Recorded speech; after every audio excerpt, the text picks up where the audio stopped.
여러분 반갑습니다. 오늘도 하우스 리더십 학교 리더십 강의를 통하여서 또 리더십에 대한 새로운 그러한 지식들 또한 생각들을 함께 나누고 또한 생각해보는 그러한 시간 함께 참여해 주신 여러분 감사합니다.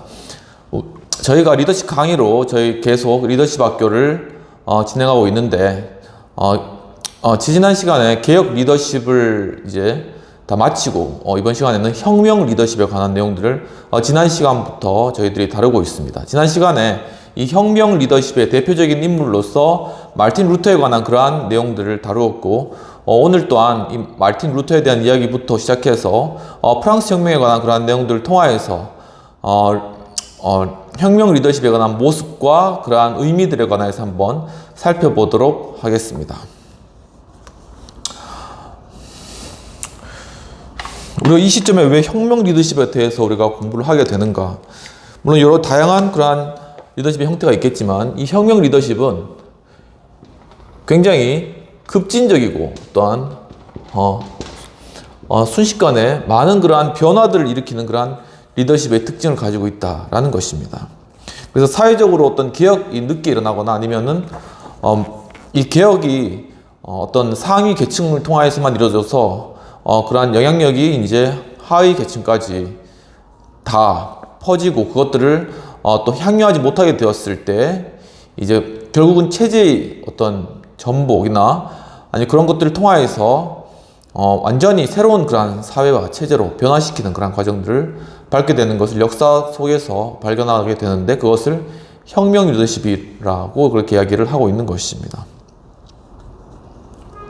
그래서 이 마르크스주의 역사학자들은 계층적으로 급속하게 상승하던 과정에서 성장한 젊은이와 또한 교역과 이익의 축으로 바쁘게 돌아가던 북부 독일의 환경의 어떤 상관관계에 관하여서 마르틴 루터에 관한 리더십을 혁명 리더십을 상관관계를 또한 짓고 있는 것입니다. 그래서 철학자들과 신학자들은 이론과 인식의 영향력을 중시하는 그러한 분위기였다라는 것이죠. 특히 루터가 폐역한 어떤 로마에 머물면서 보고 들은 것들과 그가 이 수도원에서 저 수도원으로 오랜 도보 여행을 하는 도중에 만나게 되었던 보통 독일 사람들로부터 받은 인상들, 바로 이러한 것들을 통하여서 이런 것들을 중시하였는데 이제 몇 년이 안 되어서 나중에는 거의 하루아침에 그렇게 이제 된 것으로 보여지지만은 그는 보잘것없는 어떤 탁발승에서 유력한 어떤 설교자 그리고 빼어난 저술가 그리고 선동가로 탈바꿈하였다라고 이야기를 하고 있습니다.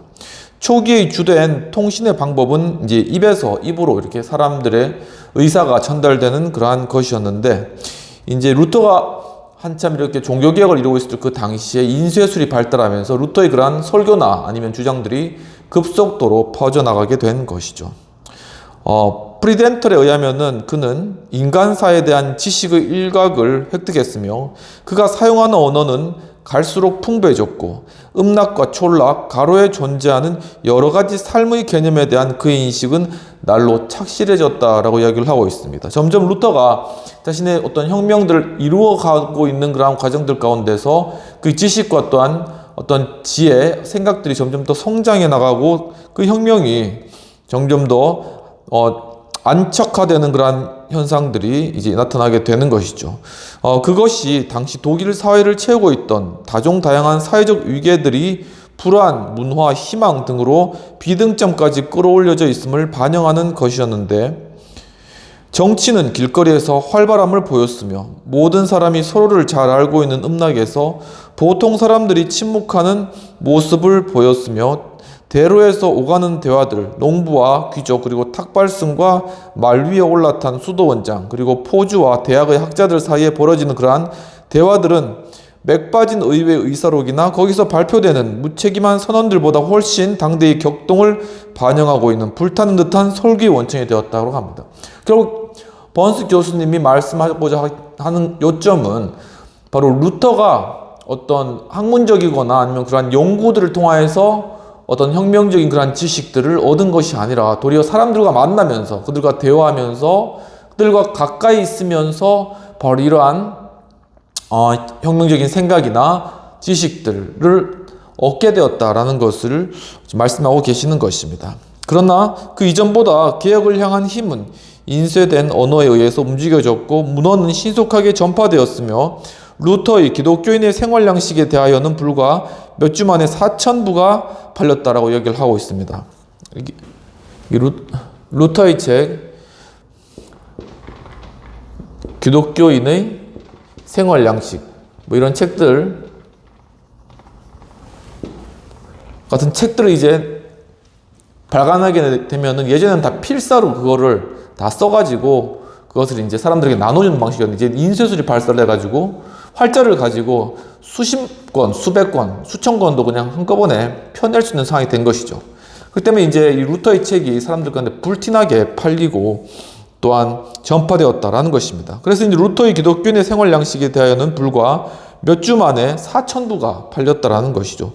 그리고 적어도 20개 도시의 인쇄소들은 그의 설교록을 손에 넣기가 바쁘게 인쇄에 들어갔고 또한 루터의 초상을 담고 있던 많은 목판들은 이 새로운 가르침의 효과를 극대화했다. 이제는 활자뿐만 아니라 루터의 얼굴까지 들어가니까는 사람들이 그것을 보고 굉장히 이제는 정말 그의 사상과 어떤 그의 설교에 대해서 직접적으로 와닿게 되는 그러한 것입니다. 마르틴 루터에 대해서도 그는 단지 사회 변동의 촉매였고 역사를 흐르게 하는 힘이 한껏 축적되어 오다가 단숨에 요원의 불길로 번질 수 있도록 당겨준 불씨에 지나지 않았다라는 그런 평가도 있다는 것입니다. 그러니까 그 사회의 그런 분위기 자체가 종교개혁을 향해서 갈 수밖에 없었고 그때 이제 루터가 나타나서 그 불씨를 땡기는 그러한 역할 정도밖에 한 것이 아니다라고 그렇게 평가하는 그런 평가들도 있지만 사실 16세기 초에 당시에 작용했던 여러 가지 동향을 고려하지 않으면 안 되는데 그 당시에는 에라스무스와 그 외 여러 사상가들에 의해 배양되었던 인문주의가 만개하였고 또한 교황청에 대한 반감도 한껏 고조되어 있고 곳곳에는 정치분란과 무력 충돌이 일어나고 있었다. 그러니까 사실상 그 당시 어떤 이러한 변화들과 개혁에 관한 여러 분위기들은 많이 존재하기는 하였다라는 것이죠. 루터는 이 모든 추세에 반응을 보인 것으로 단지 수동적인 수용자에 그쳤던 것이 아니고 그는 민중과 의사소통할 수 있도록 통속적인 독일어를 썼다라는 것이죠. 그래서 이제 원래 라틴어로 된 그런 성경을 독일어로 번역하고 독일어로 된 성경을 사람들에게 나눠줌으로 말미암아 사람들이 직접 성경을 읽고 또한 성경의 가르침이 무엇이 진실이고 무엇이 중세 교회에서 거짓말하고 있는 것인가, 예를 들면은 면죄부 판매 같은 것들, 그런 것들을 이제 스스로 자각하도록 바로 동기부여시켰던 그러한 측면에서 루터가 굉장히 큰 역할을 이 혁명적 과정 가운데 수행했다는 것이죠. 어떠한 성서를 독일어로 번역하여 서유럽 일반 민중에 대한 자신의 영향력을 확대했다라는 것입니다. 그는 자신의 설교 인쇄본을 일일이 점검하고 인쇄상의 잘못이나 싸구려 용지의 사용 등을 놓고 인쇄업자를 맹렬하게 비난하기도 하였다는 것이죠. 그는 자신이 만들어 놓은 용기와 독립심의 이미지를 앞세워 여론을 이끌어 나갔는데 루터가 결코 굽히지도 매수되지도 않은 견인불발의 모습을 보여주지 않았다면 그 모든 수사나 술수들은 별 소용이 없었을 것이라고 이야기를 하고 있습니다. 그러니까 그가 하는 그런 말, 그러니까 그가 하는 주장들도 그의 삶을 통하여서 정말 나타나고 그것을 실천하는 그런 모습을 통하여서 그의 어떤 리더십과 그의 주장하는 그런 설교나 아니면 그가 주장하는 그런 주장들이 실제로 사람들에게 큰 영향력으로 다가왔다라는 것이죠. 그래서 그 당시에 이제 어떤 중세 교회의 그러한 권위 아래 있었던 그런 많은 독일의 제후들이 이제는 이 루터를 따라서 스스로가 가졌던 어떤 불만들이나 이런 것들이 있었겠죠. 그래서 루터를 돕고 루터를 보호한 것들을 통하여서 이제 이 중세 교회로부터 빠져나와서 새로운 어떤 개혁 교회를 이루는데 결국 그 과정 가운데 어떤 30년 전쟁이라던가 그런 어떤 피비린내 나는 그런 큰 전쟁이 있었다는 것이죠. 하지만 그런 것들을 통해서 이제는 어떤 중세 교회로부터 이 개혁 교회가 빠져나오고 그래서 독일 내에서 결국 이 제후가 원하는 그러한 종교를 백성들이 선택하도록 그렇게 되는 데까지 바로 이끌게 했다라는 측면에서 굉장히 혁명적이고 또한 정말 개혁을 이룬 그러한 역할들을 감당했다라는 것입니다. 그래서 다른 혁명들과 마찬가지로 그의 자세 역시 결국 어떤 점에서 우경화되었고 심지어 반동적이 되었지만 그가 혁명에 부여했던 가공할 폭발력은 누구도 부정할 수 없다. 이게 루터의 어떤 종교개혁을 통해 가지고 서유럽 전체가 완전히 바뀌었죠. 그리고 과거 중세 교회로부터 빠져나와서 새로운 개혁 교회를 만들고 또한 중세 교회도 이런 것들로 통해서 중세교회 자체가 또 변화되고 갱신하는 그런 계기가 되었다라는 것입니다. 사람들의 가슴 속에 일련의 투쟁심을 심어주고 그리하여 서유럽 전체의 신학적 정치적 권력을 뒤흔들어 놓음으로써 루터는 그 자신이 최상의 설교가이자 선동가임을 증명해 보였으며 그는 조직 설계자, 집단 지도 체제의 리더, 혁명 마코의 전략가 따위는 될 수 없었으며 그는 정치인이라기보다는 예언자였다는 것이죠. 실제로 루터는 처음에는 이제 종교인이었고 신부였고 그런 입장이 있었죠. 그러니까 어떤 정치적인 그러한 어떤 재략이나 전략이나 이런 부분들은 거의 몰랐다고 볼 수 있습니다. 하지만 이제 그가 깨달았고 그가 느낀 그러한 바들을 이제 주장해 나가면서 이제 사람들과 만나고 또한 어떤 혁명을 이루는 그런 과정들 가운데서 자연스럽게 그의 그런 어떤 태도나 아니면 말씨나 아니면 그들의 그 어떤 생각과 판단이 혁명적으로 그렇게 그런 것들을 이끌 수 있도록 바뀌었다라는 것이죠. 이것이 이제 사역적으로 본 입장이고 또 이제 교회 안에서는 하나님께서 루터를 도와주셔서 바로 루터를 사용하셔서 그 종교개혁을 이끌어내고 정말 서유럽을 변화시키는 그런 일을 했다라고 이제 개혁교회 내에서는 그렇게 바라보는 것입니다. 아무튼 번스 교수님 사역적 관점에서 루터의 어떤 리더십과 혁명 리더십에 대해서 지금 설명하고 계신 그러한 부분이라는 것입니다. 그래서 최고의 조직 설계자들이 그 뒤를 이어나갔으며 그래야 종교와 정치의 군대가 진군해 나갈 수 있었다고 얘기합니다. 그러니까 그 당시에 이제 그 뒤에 있었던 제후들은 또 어떤 정치적 술책이나 어떤 전략 이런 게 굉장히 강했죠. 또 나름대로 어떤 권력이 있고 군대도 가지고 있고 그러니까는 이제 루터가 앞에서 치고 나가면서 중세교회 잘못된 것들을 이제 95개조 반박문으로 비텐베르크 문에 이렇게 내걸고 종교개혁을 이제 시작하고 난 뒤에 이제 루터를 따르는 그런 제후들이 생겨나고 그들이 이제 가진 정치력이나 어떤 힘을 권력을 통하여서 루터의 그러한 개혁을 끝까지 밀어준 거죠. 루터를 또한 보호하고 그것을 통하여서 결국은 이 많은 그러한 독일의 제후들이 중세 교회로부터 빠져나온 이러한 그러한 큰 역할들을 루터가 앞서 나가서 하고 제후들이 그 뒤에서 도우면서 정치적인 그러한 전략들을 행사했다라는 것입니다. 그래서 16세기의 혁명적 개혁주의는 이후 2세기 계몽 합리주의의 길을 또한 열어주었고 또한 다시 2세기가 지나고 나서 그리고 서방 그리고 나중에는 동방의 체제를 뒤흔드는 어떤 혁명의 원천이 되었다라고 그렇게 평가를 하고 계시는 것입니다. 그러면 이러한 내용들을 가지고 비평 부분을 한번 살펴보도록 하겠습니다. 번스 교수님께서는 혁명의 리더십의 대표적인 어떤 인물로 루터를 먼저 언급하면서 그 혁명적 성격의 기원을 살피고 있습니다.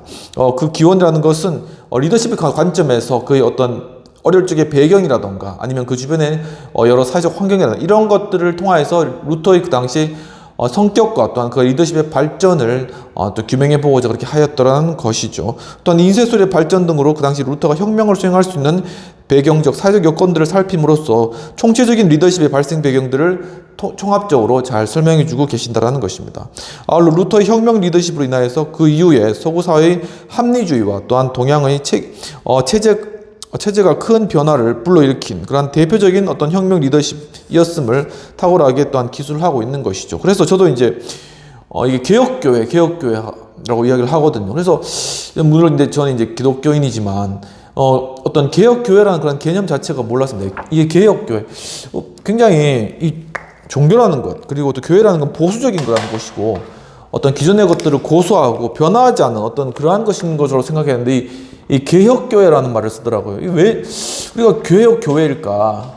항상 이게 의문이 있었습니다. 근데 이제 뭐 MDB 과정하고 또한 박사 과정 하면서 이게 이 개혁이라는 것이 바로 중세의 어떤 교황 체제의 어떤 그러한 교회 가운데서 바로 이 종교 개혁을 이룬 종교 개혁을 통하여서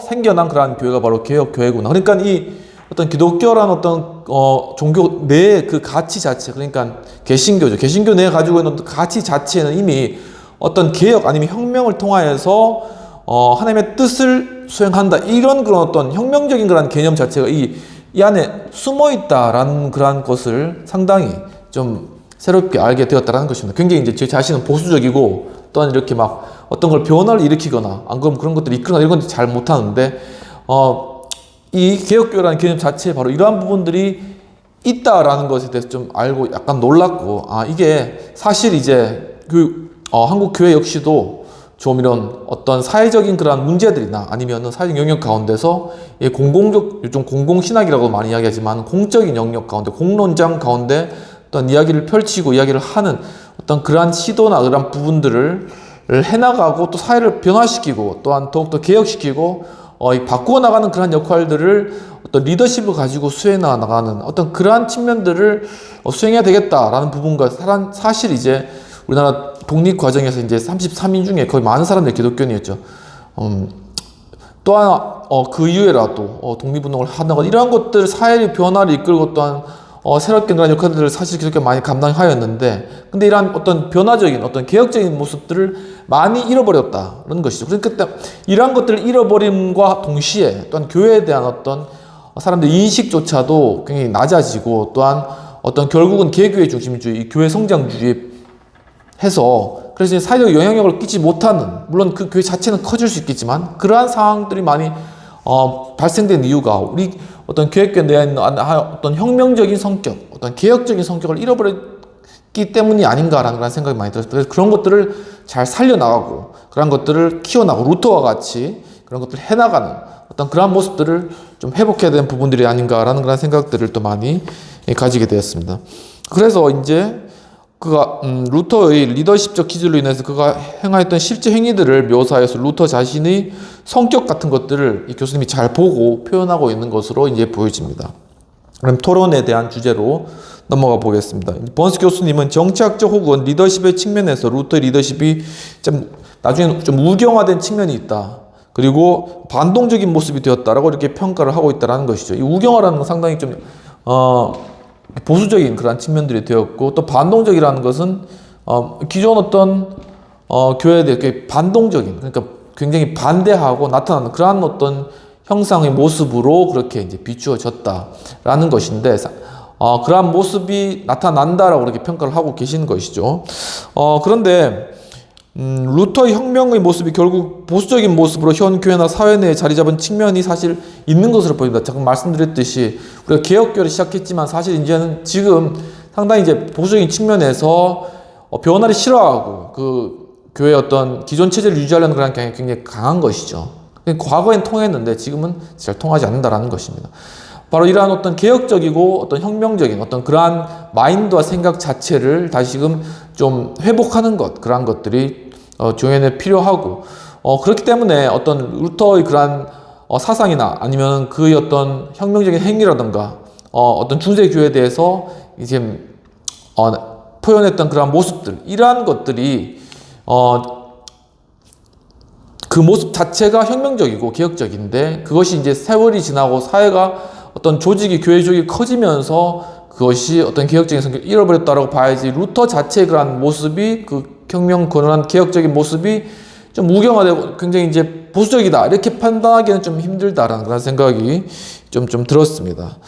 또한 어떤 반동적이거나 어떤 반항적인 부분 도리어 좌경화된 막시즘 등에서 더욱 크게 나타나고 있으며 루터의 개혁신학은 체제 안정화와 공고에 기여하고 있다고 여겨지는 바라고 생각했습니다. 그러니까 도리어 루터의 어떤 신학 그리고 루터의 어떤 종교 개혁적 측면은 보수적인 측면이 더 좀 나타나고 있고 그리고 이제 이런 것들을 통해서 사회를 좀 이렇게 안정화시키는 그런 역할도 나름대로 감당하고 있다는 것이죠. 그러니까 그 어떤 루터의 그런 모습이 단순히 중세교회에 대해서 반동적이고 반항적인 그러니까 사회 체제에 대해서 단순히 반항적인 그러한 모습으로만 나타난 것은 아니다라는 그런 측면이라 좀 그런 생각들이 좀 들었다라는 것입니다.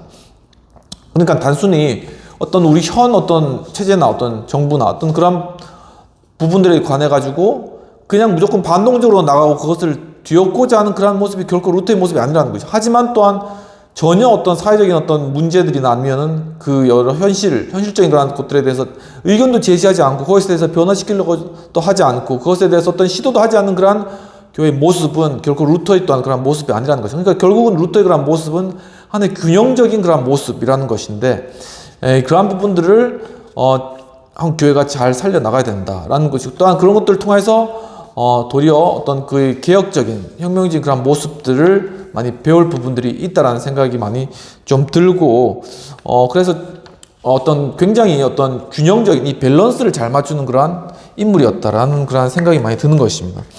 그래서 결국 이제 어떤 그 상황, 독일의 어떤 그런 상황 가운데서 자신이 이제 루터가 이제 로마서 주석을 보고 이제 그 깨달은 거죠. 이 루터가 이제 로마서를 읽다가 오직 이 루터가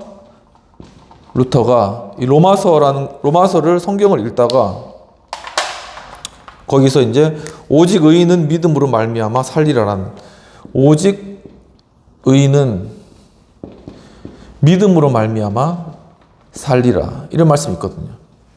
이 말씀 딱 보고 깨달은 거예요. 아, 정말 과거에 이제 중석교회 이제 자신이 구원받고 이제 천국 가려면은, 그리고 자신의 친척들도 천국 보내려면은 면죄부에다가 면죄부를 받아야 된다. 그러니까 자신의 어떤 전 재산을 팔아서 그 면죄부를 사기 위해서 교회에다 돈을 바친 사람이 있다라는 것이죠.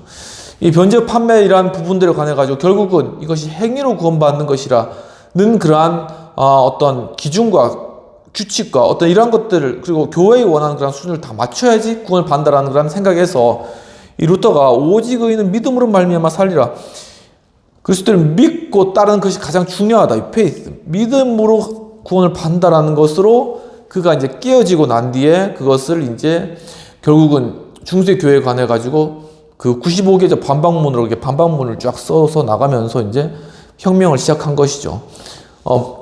바로 그러한 루터의 그러한 어떤 그 깨달음, 그리고 그러한 생각들을 바로 이렇게 실제적으로 그 삶 현장 가운데서 이루어내었던 어떤 그런 부분들이 우리 삶에서 배워야 된다. 결국은 이제 번스 교수님도 하시는 말씀은 결국 혁명 리더십, 아니면 개혁 리더십이라도 그 중심은 뭐냐면은 원래 본질로 돌아가자라는 겁니다. 원칙으로 돌아가자. 바로 원칙으로 돌아가고 본질로 돌아가는 것이 혁명이고 또한 개혁이다 라고 그렇게 설명하고 계신다라는 것입니다. 그러니까 우리가 잃어버렸던 것이 무엇인가, 이런 것들을 돌아보고 중세 교회에서 말씀을 잃어버리고 행위와 또한 여러 면죄부 판매와 또한 돈에 그렇게 휘말렸던 그러한 것에서 다시 원칙으로 말씀으로 돌아가자라는 그런 것으로 혁명을 일으켰고, 그래서 그 호소력이 결국 독일 제후들을 바꾸어서 바로 수많은 그러한 어떤 그 사람들이 이렇게 중세교회 영역에서 빠져나오는 그러한 역할들을 하였다라는 것입니다. 그러한 모습들을 이 번스 교수님께서 보시고 혁명 리더십 관련된 첫 번째 인물, 대표적인 인물로서 이 루터를 제시하고 계시는 것이죠. 여기까지 하고 다음으로는 프랑스에서 일어난 그러한 혁명 리더십적인 그러한 모습들을 살펴보도록 하겠습니다.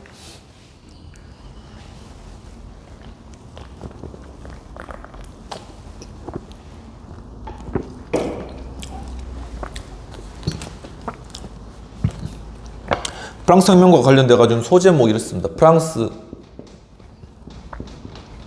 대소용돌이. 그렇죠. 1700년, 1789년이라는 프랑스 대혁명. 이 가운데서 어떻게 이 혁명 리더십들이 작용을 했으며 이 혁명의 의미는 무엇인가라는 그런 부분들을 살펴보는 것입니다. 1790년대 부르봉과 이 프랑스에서 이루어진 혁명과 관련하여서 일부에서는 이 사회적 발작을 단지 부르봉 왕조가 보나파르트로 교체된 한편의 장대한 연구로 보는데, 보나파르트는 나폴레옹이죠. 부르봉 왕조가 있다가 나폴레옹으로 가는데 중간에 이 프랑스 혁명이 있었다, 이렇게 보는 그런 입장도 있다라는 것입니다. 새로운 입장이죠. 그러나 역사가들이 당시의 파리나 그 외 도시들의 경찰 기록과 문헌들을 탐구하면 할수록 최소한 파리에서만큼은 그것이 고전적 의미에서의 혁명이었음이 분명하게 되어지고 있는데, 혁명의 첫 단계는 귀족들과 상주 부르주아들에 의해서 이루어졌다고 하고 있습니다. 그러니까 상류층에서 이루어진 것이죠. 하지만 대중 속에서 등장한 새로운 리더들이 당초 봉기를 이끌었던 명사들을 뒷전으로 밀어내고 혁명에 결정적인 영향력을 행사했다라고 이야기를 하고 있습니다. 그래서 1780년대 1780년대 서서 이 혁명의 분위기가 이게 조성이 되어져 가고 있는 것이죠. 전에 저희 이제 변혁적 리더십에 관한 그런 책을 공부했을 때도 상당히 프랑스 혁명에 대해서 상세하게 다루었는데, 여기서 이제 프랑스 혁명 부분들을 좀 그 의미들을 잘 다루고 계십니다. 이 프랑스는 혁명의 고전적 조건으로 볼 수 있는 상황에 놓여 있었다고 이야기하고 있습니다. 즉 왕정 그리고 국왕의 대신들이 시도한 개혁 노력을 좌절시켰던 귀족들, 그리고 기업, 길드의 공고한 어떤 보수 체제들, 그리고 중산층이 명예와 권력을 얻을 통로가 별로 준비되지 않았던 그런 폐쇄적인 그러한 사회적 환경들, 그리고 왕실과 귀족 상층 부르주아들 사이에 상당한 어떤 갈등들, 윗단계에서도 상당한 갈등이 존재했다는 것이죠. 그들이 또한 루소와 당시에 백과사전파의 사상에 또한 심취했다는 그런 부분들, 그리고 미국 독립혁명에도 또한 자극받은 그런 분파들이 있었다는 것, 이런 여러 상황들이 점점 더 이 프랑스라는 곳을 혁명의 그러한 중심지로서 이끌어갔다는 것입니다. 그래서 1780년대 말에 상황이 한껏 고조되었는데 1787년도에 국왕은 이 명사회라는 것을 이제 소집했다고 합니다.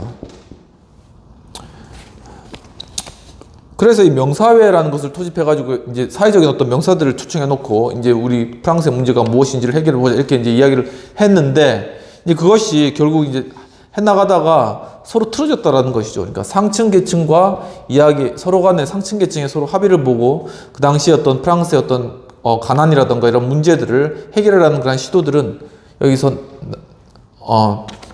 나가리가 됐다. 그러니까 거기서 이제 끝났다라는 것이죠. 그 다음에 그렇게 되니까 어떻게 했냐면은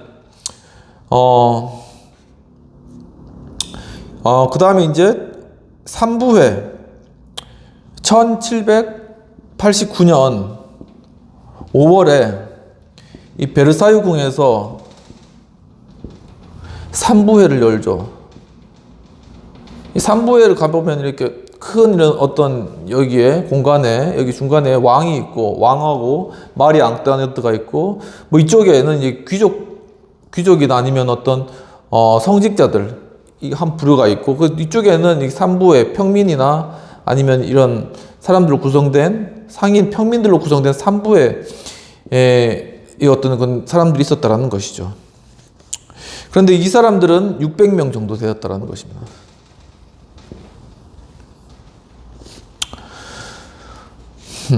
그래서 이 베르사유 궁에서 개최된 3부에 농민들과 부르주아의 간소한 차림을 한 600명의 제3신분 대표들이 이어 먼저 들어왔고, 그 다음에 귀족들과 성직자들이 입장했고, 마지막으로는 루이 16세의 마리 앙뚜아네트가 등장하게 됩니다. 루이 16세는 특별한 개혁 프로그램을 이제 갖고 나타난 것은 아니고, 그 상태에서 의회는 쓸데없는 논쟁만 계속 일삼다가 이제 이 회의 자체는 교착 상태에 이제 빠졌다라는 것이죠. 그런데 이제 그러면서 이제 우리 각각 3부회니까는 투표권을 이제 여기도 똑같이 3분의 1, 여기도 3분의 1, 여기도 3분의 1 이렇게 가지자. 이렇게 뭐 주장을 하면서 우린 각각 독립적인 그런 권한을 가져야 된다. 이런 식으로 막 준비를 막 이렇게 주장을 하고 있는 그런 상황 가운데서 좀 독특한 일이 나는데 이 3부회 600명이라는 사람들이 나타나가지고 새로운 권리를 주장하면서 또한 인민의 일반적인 의사를 내세우고 자신들이 우세를 점할 수 있는 국민의회의 구성을 요구하였다는 것이죠. 그러니까 우리는 600명이다. 우리에게는 600명의 투표권을 달라. 우리가 우세하다. 바로 이런 주장의 사상적 배경에는 똑같은 사람이고 똑같은 그러한 한 표를 행사할 수 있는 그러한 사람이다. 라는 어떤 평등 사상이나 이런 것들이 이미 여기 깔려있다고 보시면 됩니다. 그러니까 여기 평민 입장에서 바로 이런 주장들을 하게 된 것이죠. 근데 이런 주장들을 이제 듣고 국왕이 이제 한번 다 나갔다가 다시 들어와야 되는데 이 국왕이 루이 16세가 야 너희 3부회 중에 제3신분 너희는 못 들어와. 차단시켰다는 겁니다. 여기 회의장에 못 들어온다고. 왜냐하면 이제 이 600명이라는 사람이 자신의 투표권을 주장하고 나서니까는 루이 16세는 도저히 들어줄 수 없는 그런 상황인 거예요. 자신의 권력이 자신의 권한이 밀리기 때문에. 예, 그러니까는 이제 이 사람들이 다 이제 그 베르사유 궁의 테니스 치는데 아마 이 실내 테니스장 같습니다. 굉장히 부유한 그런 상황인 것이죠. 이 테니스 코트에 몰려가가지고 거기서 바로 자신들이 국민의회 의원들이다. 이렇게 표방하고 나서버렸다라는 것이죠. 그것이 그 유명한 테니스 코트의 선언입니다. 그래서 자신들이 상설 국민의회 의원으로 자신들이 국회의원들 이렇게 선언해버렸고, 루이 16세는 왕권에 대한 그들의 정면 대결에 동요해서 그 당시 이제 이러한 개혁들을 추진하고 이 산부에도 뭐 조직하자 그러는 것이죠. 프랑스 문제를 해결하기 위해서 이렇게 이제 이야기했던 네케르를 돌연 사임시켜 버립니다. 막 이런 일이 일어나자 농촌 지역에서는 불가사의하게 어떤 대공포 상태가 일기 시작하면서 막 이 파리가 막 들끓기 시작. 그러니까 날아다니는 파리가 아니라 이 페리스, 페리스 이 파리가 막 들끓기 시작하는 겁니다. 마침내는 이제 그러면서 바스티유 감옥에 대해서 야만적인 습격이 진행되게 되는 것이죠. 이러한 과정 중에서 적어도 마지막 단계만큼은 3개 신분의 리더들에 의해서 지도되었다고 할 수 있는데 그들은 어떻게 대화에 임하고 협상하며 선언문을 기초하고 타협하며 지배력을 행사하고 있는지를 알고 있었다라고 하고 있습니다. 바로 이 제3신부는 자신들이 어떻게 이 혁명을 추진해야 될지 이미 교육받고 어떻게 해야 될지 다 알고 있는 그런 사람들이었다는 것이죠. 그래서 이제 그들은 고등교육을 또 다 받은 사람들이고 또한 예의 바른 사람이었어요. 이렇게 역사적으로 평가할 때 아주 무식하고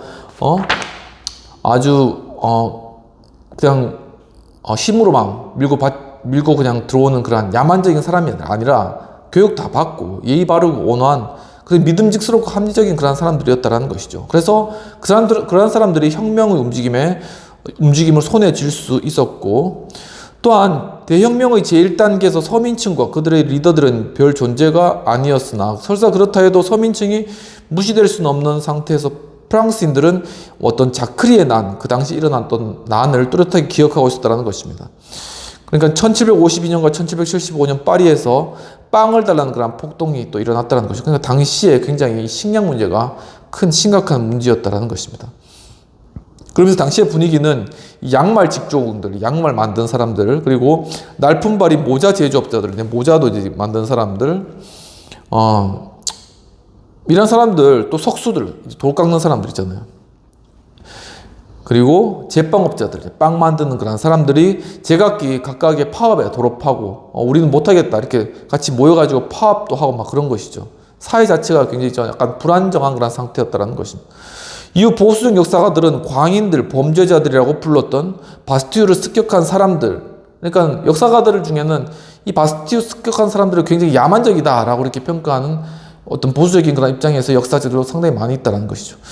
그런데 그 사람들은 사실은 소상공인이고 또한 어떤 공인이고 임금 노동자들이었다는 거예요. 평범한 사람들이었다는 것이죠. 근데 그들이 먹을 것이 없으니까 도저히 그러니까 결국은 이 감옥에 가서 감옥을 습격한 이러한 일들까지 저질렀다라고 이야기를 하고 계시는 것입니다.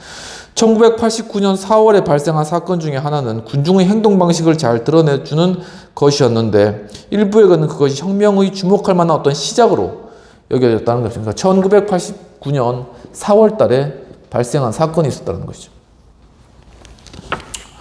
즉 1789년 4월에 어떤 레베용이라는 어떤 이름의 벽지 제작업자가 있었는데 벽지는 이렇게 벽에 바르는 종이 그런데 이제 그는 평소에 친절한 업주이며 선량한 시민으로 알려져 있었는데 이제 그 당시에 수백 명 어떤 쌍클로드들이 바스티유 근방에 집결해서 레베용의 허수아비를 불살랐다라고 하는 것입니다.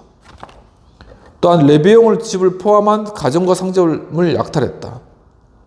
그러니까 이 당시에는 굉장히 군중들이 뭔 일을 튈지 모르는 거예요. 왕을 공격할 수도 있고 아니면 상점을 공격할 수도 있고 돈만 그러니까 굉장히 아수라장이 된 것이죠.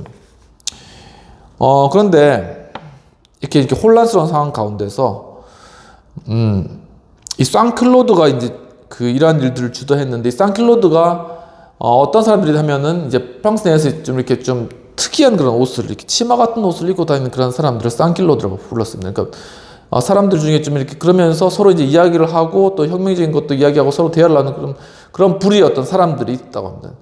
이 쌍킬로드라고 이렇게 부르는데, 그들은 류병대의 직격 사격에 맞서 막대한 희생자를 치르면서도 싸움을 멈추지 않았으며, 그러니까 이게 쌍킬로드들이 화가 난 것이죠. 그래서 위병대들, 이제 군대가 막 총을 쏘는데도 그냥 밀고 나갔다라는 것입니다. 그리고 이후에 군중과 주모자들이 대부분 타지 사람들이었다는 고발되었으나, 그러니까는 이 어떤 이야기가 있었냐면은, 이 혁명을 또 주도한 사람들은 사실 이 지역에 사는 사람들이 아니라, 파리가 아니라 딴 데 먼 데 있는 사람들이 와가지고 이 혁명을 옆에서 이제 부추기면서 그렇게 했다라는 그런 주장도 있는 것이죠. 그런데 그에 대해서 조사를 해보니까 그들은 대부분 인근 주민들 다 거기에 사는 사람들이었다는 것입니다. 그들은 역사가 텐이 비판했던 것처럼 도적대가 아니고, 또한 뇌물을 받고 돈 받고 움직인 그런 사람들도 아니었다라는 것이죠. 군중이 쉽게 뭉쳤던 것처럼 리더들도 군중 속에서 어렵지 않게 나타났다고 하고 있습니다. 그러니까 이제 프랑스 혁명이 이루어지면서 군중들이 이제 막 들고 일어나는데, 그 가운데서 그들의 이끌 리더들, 즉 혁명 리더십이죠. 이러한 리더들이 점차 이렇게 생겨나기 시작했다라는 것입니다.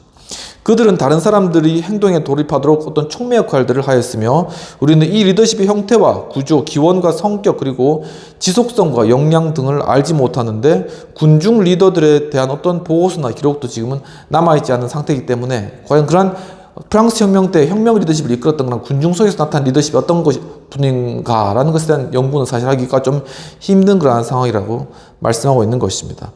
이후에 군중 행태 분석자들은 이 파리의 시민들의 기괴한 행태를 자신들의 임시적 대중행동론을 지지하기 위한 어떤 사례로서 들고 있다는 것이죠. 임시적 대중행동론이란 어떤 주장하는 그러한 임시적 대중행동론, 이런 것들을 프랑스 혁명들이 혁명을 가지고 설명을 해나가는 겁니다.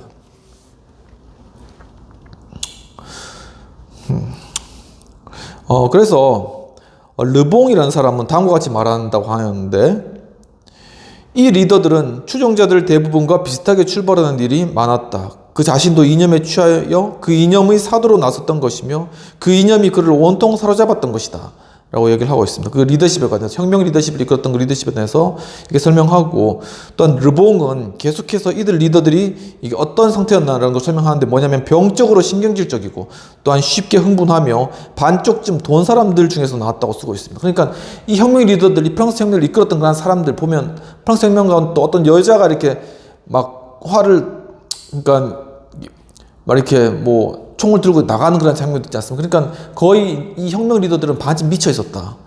정신 동원 사람 같다. 이렇게 하는 것이죠.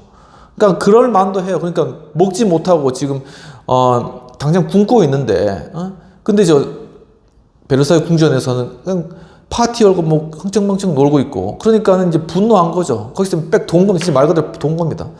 그러니까는 이제 다 들고 일어나가지고, 여자들도 집에서 살림하다가 아니면 빵 굽다가 다 들고 나가가지고 이제 밀고 들어가는 것이죠.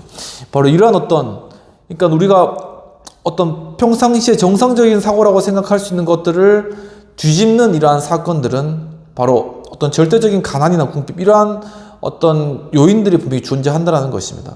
그러니까 그런 요인들을 사전에 개혁 리더십들이, 그러니까 위에 상층부들이 아니면은 뭐 중산층도 상관없겠지만, 이런 리더들이 이 개혁 리더십을 잘 발휘해가지고 이러한 상태에 이르지 않도록 그렇게 사회를 좀 이렇게 안정화시키고, 식량이나 어떤 사회복지, 뭐 이런 공급들, 사회 제반적인 환경들을 통해 사람들이 살 수 있도록, 숨통을 트여주고 살 수 있도록 그렇게 만들어줘야 되는데, 이 만들어주는 작업을 하지 않으면은 이것이 쌓이다면은 나중에 이렇게 뒤집어지는 상황, 반정신이 도운 상태가 되어서 혁명을 일으키는 이러한 상황들이 된다는 거죠. 근데 그 결과는 수많은 사람들이 목숨을 잃고 또 큰 피해를 입는 그러한 결과가 나타나는 것이죠. 하지만 이제 역사가들은 그러한 프랑스 혁명의 그러한 정신 자체가 굉장히 많은 사람에게, 또한 다른 그러한 나라들의 혁명적인 생각을 주는데 큰 영향을 미쳤다, 이렇게 이제 판단을 하지만은, 굉장히 프랑스 내에서 그 혁명에 참여해서 거기서 이제 그 혁명을 당했던 그러한 사람들 입장에서는 굉장히 아주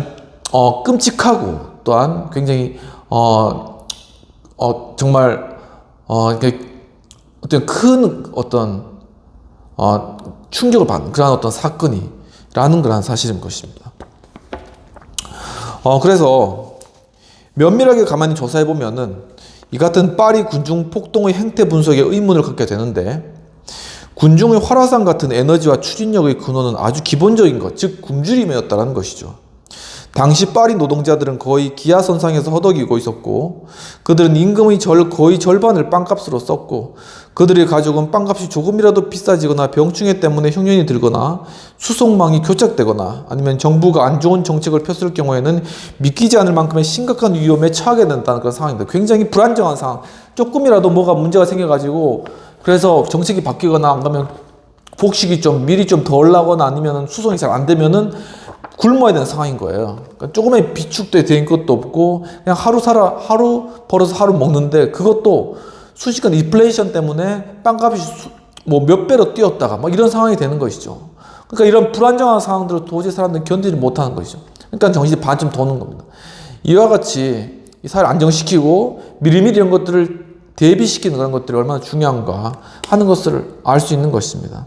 또한 이 경제적 정책들, 경제 정책들 어떤 그런 부분들, 부동산이라던가 주택 문제들 이런 부분들 아니면 연금 문제들 이런 현안 지금 우리가 가지고 있는 그런 우리 사회 여러 가지 현안들도 이게 있는 사람들은 물론 이제 뭐 얼마 있든지 뭐 그 상관없겠죠. 뭐 그냥 풍성하게 쓰고 은행에 일단은 뭐 얼마 있는데 아니면 비트코인 계좌 얼마큼 있는데 아무 상관없는 겁니다. 하지만은 진짜 많은 대다수의 어떤 중산층들이나 서민들은 정책이 어떻게 바뀌느냐, 그리고 거의 조금의 혜택이 어떻게 바뀌느냐에 따라서 굉장한 어떤 큰 영향력을 받는다는 것이죠. 진짜 말 그대로 여기처럼 하루 밥을 굶어야 되느냐 마느냐 걸릴 수도 있다는 것입니다.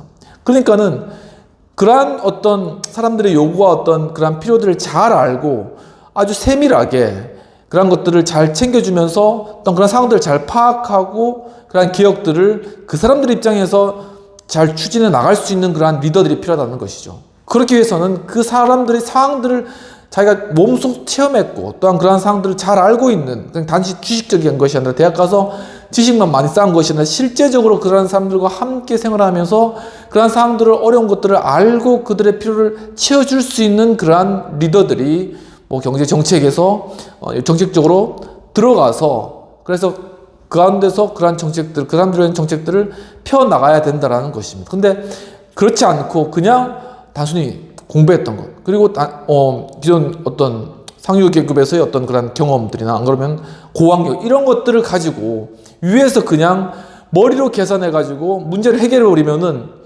결코 그것이 밑에 있는 사람들에게 해결도 되지 않을 뿐만 아니라 불만만 일으키고 사회적인 그 위험 요소로만 작용해서 나중에는 이게 어디에서 문제가 터질지 모르지만 문제가 터져야 된다는 것이죠. 그래서 그거를 굉장히 잘해야 되는데 이런 개혁 리더십을 점진적 개혁을 해나가는 그런 과정들이 지금 상당히 쉽지 않다. 그리고 그런 것들을 위한 어떤 입법 활동이나 이런 어떤 것들도 조정 활동들도 굉장히 쉽지 않은 그런 어려운 상황에 처했다. 그 말은 뭐냐면은 상당히 혁명적인 상황들 이런 상황들이 그러니까 당 이름도 혁명이라는 이름을 붙여가지고 나오지 않습니까? 혁명당, 혁신당, 뭐 개혁당 이것이 이 사회가 지금 얼마나 불안정한 그런 상황 가운데 있는가를 단적으로 보여주는 그런 예라는 것이죠.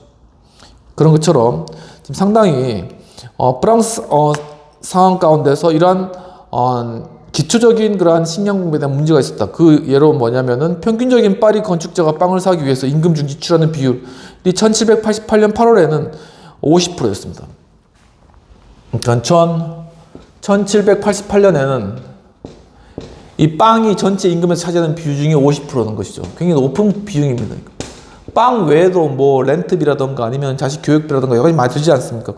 뭐 가끔씩 또 어디 파리가나 뭐 어디 샌드 가가지고 좀 놀아야 되고 아무튼 뭐 그런 여러 가지 일이 있지 않겠습니까? 저는 가보지는 못했지만 아무튼 근데 50%를 자신이 먹고 사는데 써야 된다는 거예요. 그러니까 이 상황이 상당히 힘들다는 엔겔 지수가 굉장히 높다는 것이죠. 근데 1789년에는 2월에서 7월 사이 혁명이 나는 그런 해죠. 그때는 80%까지.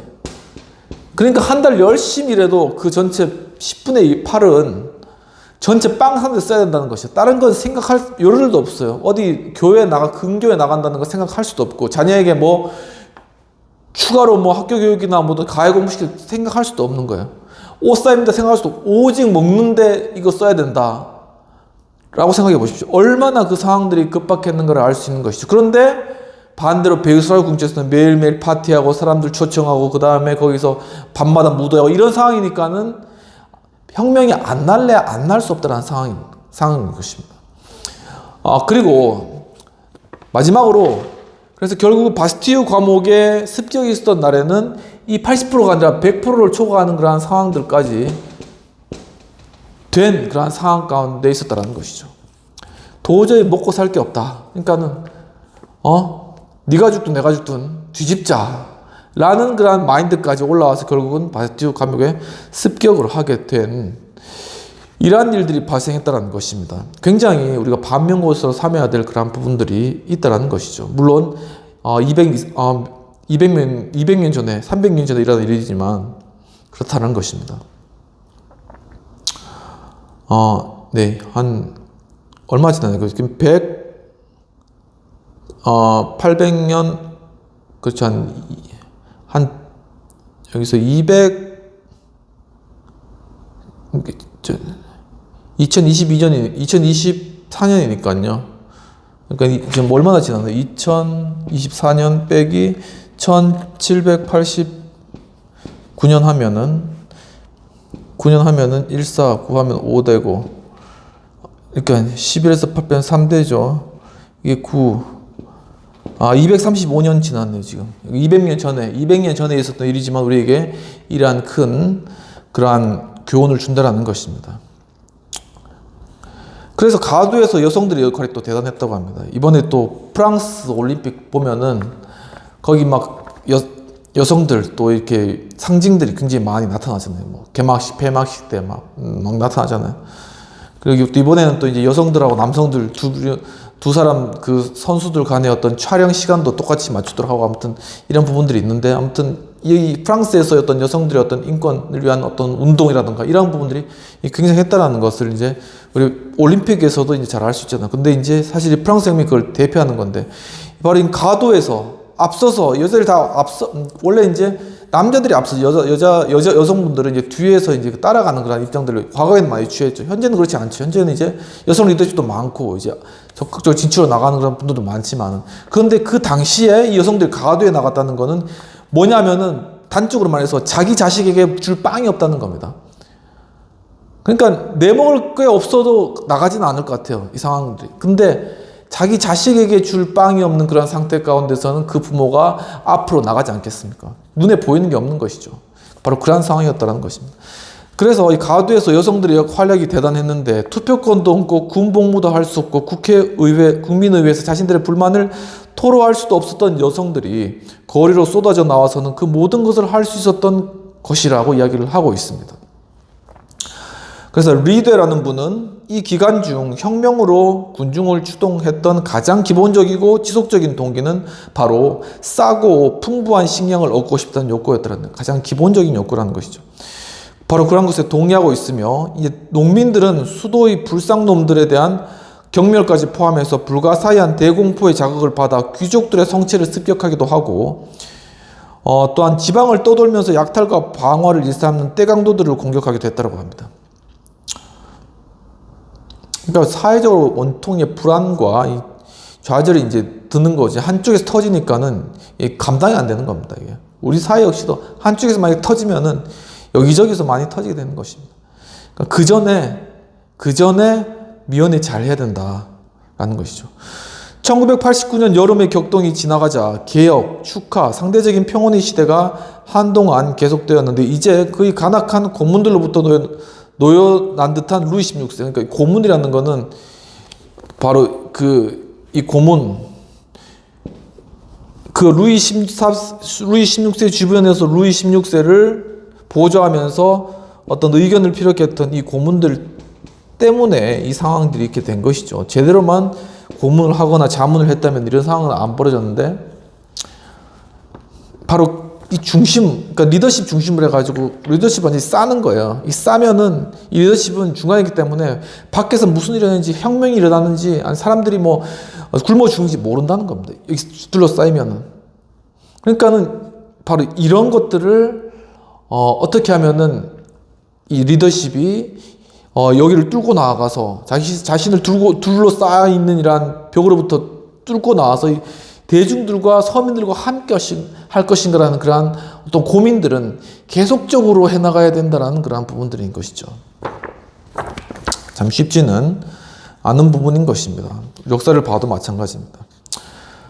그래서 이제 사람들은 이제 루이 16세에 대해서 자유민의 왕이라는 그런 환화를 하기도 했다고 합니다. 그러니까 프랑스의 국부 자유민의 왕 이런 환화를 하기도 했다고 합니다. 그는 3세끼를 이제 수용을 했다고 합니다. 이러한 상황을 겪고 3세끼라는 것은 부르봉을 뜻하는 흰색의 파리시의 적과 청을 결합한 어떤 점진적 개혁주의를 상징했던 깃발을 수용했다고 합니다. 그러니까 이것들을 통해서 사람들의 어떤 요구를 수용하고 점진적으로 개혁해 나가겠다라는 그런 의미인 것이죠. 근데 국민의회를 입법부로 또 승인하기도 하였습니다. 점차 공화정의 그런 형태로서 바꿔가는 것인데, 또한 새로운 국민 위병 총사령관으로는 라파예트를 임명하는 것도 또 받아들였다고 합니다.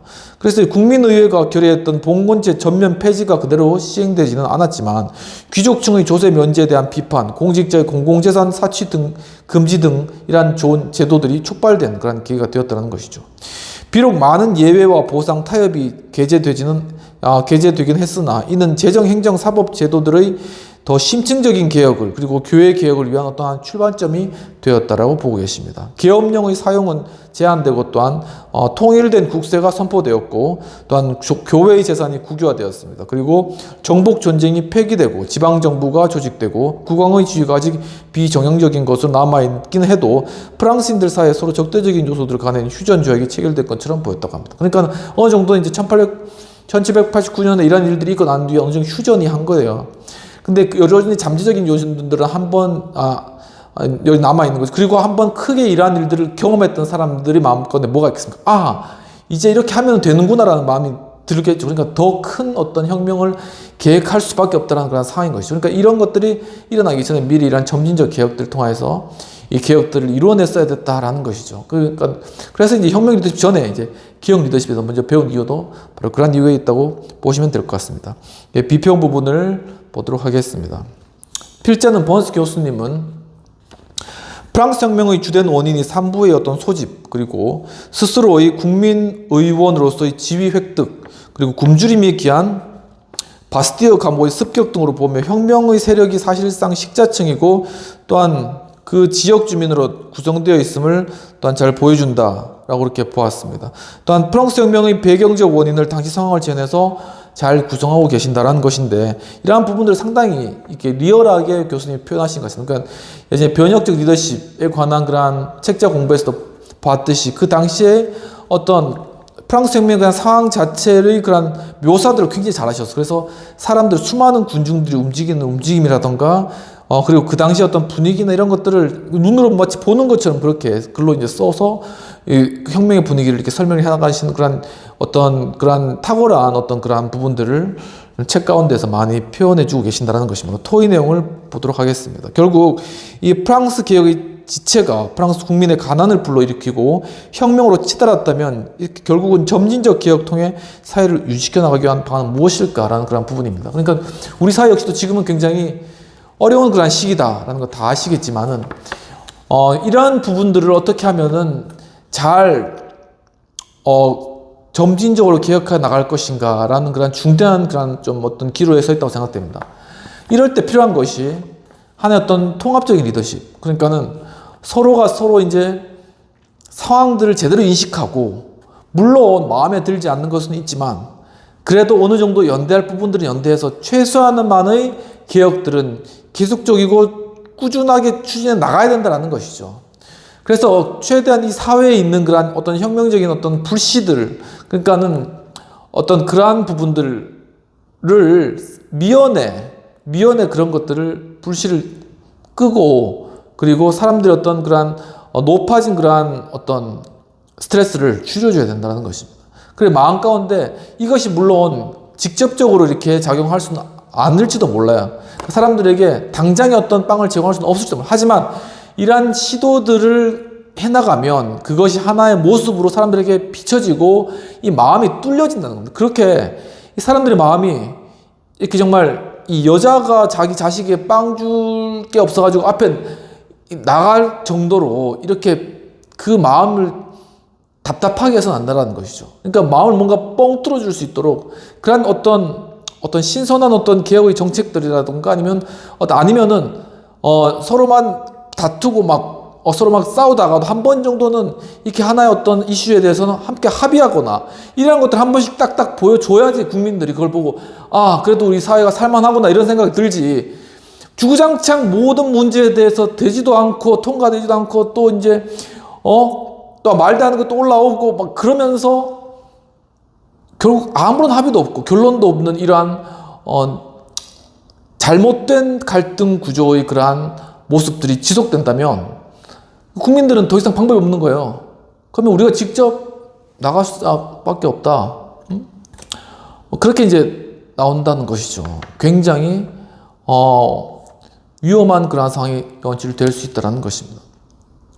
그런 요인들이 많이 보이잖아요. 우리 사회 가운데. 지금, 뭐 광화문 가도 그렇고, 뭐, 다른데 어디 많이 보이지 않습니까? 그것에 대해서 그냥 간과하거나 별거 아니다라고 생각하거나 아니면은 좀 있으면 없어지겠다라고 생각하거나 이렇게 안이하게 생각해서는 안 된다는 것입니다. 어떻게 하면 이것들을 해결해 나갈까 하는 것을 정치인들이 주로 하는 목표가 뭐냐면 사회적인 합의를 나가는 것이잖아요. 그러니까 서로 싸우는 게 목표가 아니라 이 건전한 갈등을 통해서 합의를 이루어서 사회를 연합시키는 게 목표라는 것입니다. 그것을 위해서 정말 싫지만 한 번씩은 이렇게 뭔가 합의된 모습을 보여줘야 된다라는 그러한 필요성을 오늘 프랑스 혁명을 통해서 간절히 좀 알게 되는 것 같고 그런 부분들을 해주기를 좀 간절히 기원하는 그런 마음이 되겠습니다. 그러면 이까지 하고 또 프랑스 대혁명의 그런 모습으로 다음 세 번째 파트로 한번 넘어가 보도록 하겠습니다. 그래서 잘만 하면은 물론 이제 첨예하게 갈등하면서 이제 나가야 되겠지만 그 가운데서도 국민들의 마음을 좀 뻥 뚫어주게 할 수 있는 그런 것들을 좀 한 번씩은 해줄 수 있을 것 같다라는 것이죠. 근데 그런 것들을 통합적으로 이끌어낼 수 있는 그런 리더십이 정말 없느냐? 그건 정말 통탄할 만한 일이라는 것입니다. 도대체 우리가 지금까지 무슨 정치적 교육을 하고 또한 정치 활동을 하고 그 다음에 그 가운데서 우리의 영향을 길러왔느냐에 대해서 다시 한번 깊이 반성하고 숙고해야 되는 그러한 상황이라는 것이죠.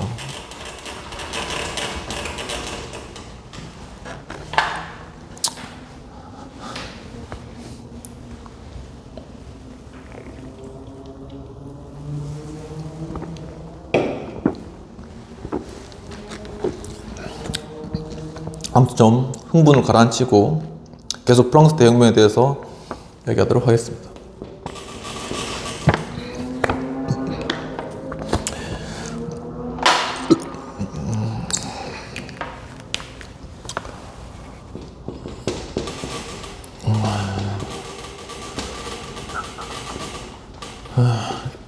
빨간 글씨로 썼습니다. 국민의회의 권한이 최고인 것으로 여겨졌기 때문에 국왕이 개혁안에 동의하는 것은 법적으로 필요하지 않았고 단지 주도권을 쥐고 있던 중도파가 국왕이 신법의 동의 또는 심지어 공포하는 방식을 선호하고 있었을 뿐이라는 것입니다. 결국 이제는 프랑스 혁명 세력들이 이제 어떤 권리의 어떤 그러한 부분들을 공표를 해야 되는데 이미 국왕은 이제 그 권력을 잃었어요. 하지만 국왕을 통해서 이런 것들이 공표되기를 바랐다는 것이. 한데 그 국왕은 지금 파리에 있는 것이 아니라 베르사유로 도망가고 있었죠. 그래서 이제 국왕을 데려오는 일이 남았다는 것입니다.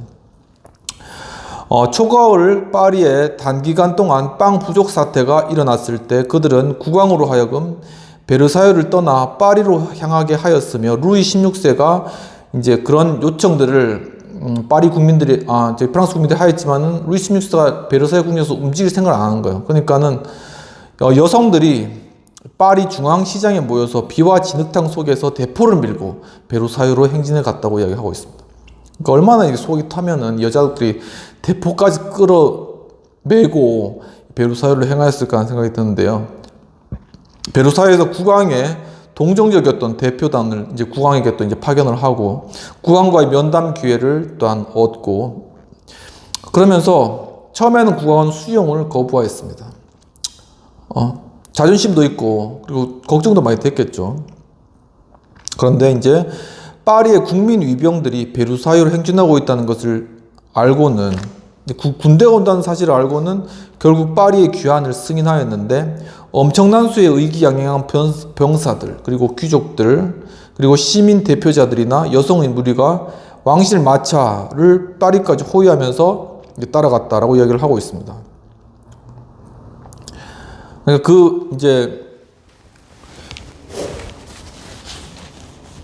당시에 베르사유 궁전에 있으면 수많은 어떤 사람들이 이렇게 여기서 이제 파리까지가 거리가 꽤 되는데 여기를 수많은 여성들하고 군인들하고 그다음 사람들이 가가지고 이 왕이 이제 마차를 타고 오니까 그 뒤를 따라가지고 또 이 수많은 군중들이 따라가지고 왔다라는 것이죠. 거대한 하나의 행렬이 나타났다는 것입니다.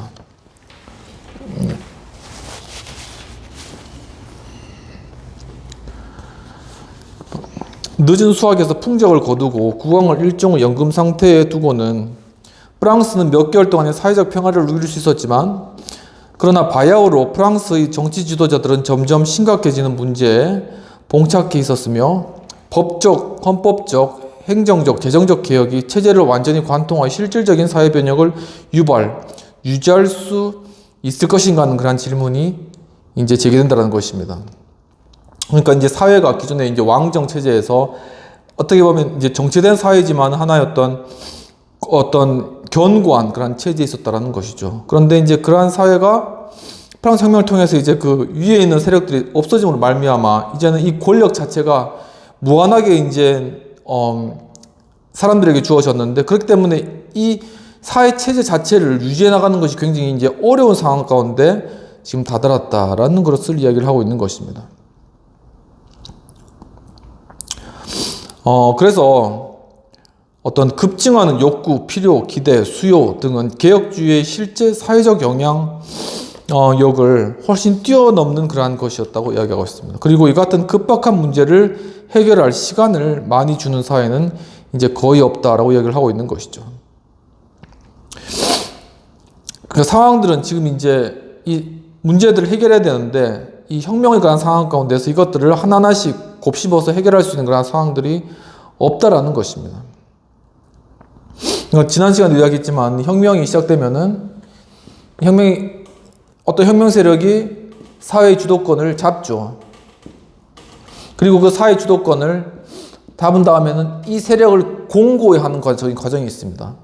그래서 이제 혁명 세력들이 그 위에 주도권을 잡고 이 체제 자체를 공고히 하고 그 다음에는 여기서 다시금 개혁을 추진한다는 것이죠. 그러니까는 이 혁명을 일으킨 사람들이 막 혁명을 일으킨다면 아니 타이트하게 그래서 이 체제 자체가 다시금 불안하지 않도록 만드는 그러한 작업들이 필요한데 이 프랑스 혁명 자체에서는 이런 작업들이 이루어지지 않은 상태에서 그러니까 공중에 붕 뜬 상태에서 시간이 지나가니까 그 다음에 아주 공포 정치가 이루어짐으로 말미암아 이제 수많은 사람들이 이제 이 체제 때문에 죽임을 당하는 거예요. 조금만 뭐 잘못했어도 그냥 처형인 거죠. 이러한 불안한 상태가 계속되고 왜냐하면은 이 왕권이라는 것이 지고 있다가 이것이 사람들에게 풀려지면서 이 프랑스라는 국가 내에서 그것이 서로가 서로를 막 처형하고 서로를 죽이는 그러한 어떤 무서운 힘으로 작용하겠다고 했답니다. 이처럼 권력이 굉장히 무서운 것, 주권이라는 그것이 굉장히 이렇게 작용할 수 있다는 것이죠. 그런데 그 다음에 이제 이러한 힘 파워 자체가 나중에 이제 보나파르트, 아까 처음에 이야기했잖아요. 이 보나파르트 나폴레옹이 나타나서 그래서 이 힘 자체를 이제는 주변의 국가로 다 러시아 그 다음에 여기 다른 나라도 있잖아요. 주변의 국가로 다 퍼뜨려 버렸다는 것입니다. 그러니까 여기 와서 이 힘 자체를 서로를 죽이는 게 아니라 와서 확장시켜 나가는 것이죠. 일로 갔다 일로 갔다 이러니까는 국가가 이 힘 자체가 이제 국가 내의 힘 자체가 이제 떨어지고 이것이 에너지로서 밖으로 빠져나가는 어떤 그런 측면으로 나갔다. 그러니까 이 나라 자체가 안정화되는 바로 이러한 과정 가운데 있는데 이제 본스 교수님 어떤 역사학자들은 바로 여기 그러니까 과거에 루이 16세에서 여기 보나파르트 나폴레옹까지 이 체제의 중간에 이걸 연결해 주는 게 프랑스 혁명이다라고 프랑스 혁명 자체의 가치를 그렇게 떨어뜨리는데 그것은 아니다 라는 이야기를 하고 계시는 것입니다. 그래서 자유주의적 정치개혁과 평등주의적 사회변혁은 폭넓은 국민의 지지를 필요로 하지만 혁명의 진행에 따라 사회적 갈등은 증폭되게 되어 있습니다. 각 계급 또는 계층, 신분이나 집단 간의 뿌리 깊은 갈등이 내재되어 있는데 빈민층과 농민층에 맞서는 통일된 상류계급이 또 발생하게 되고 또 일치 단결한 하류계급 공업화도 그러니까 각 계급 또는 계층, 신분이나 집단된 빈민층과 농민층에 맞서는 통일된 상류계급이라는 계급도 없다는 것입니다. 통일된 그런 계급. 그리고 일치 단결한 하류계급 공업화도 존재하지 않는 하류계급도 어떤 일치 단결된 그런 존재 자체가 없다는 것이죠.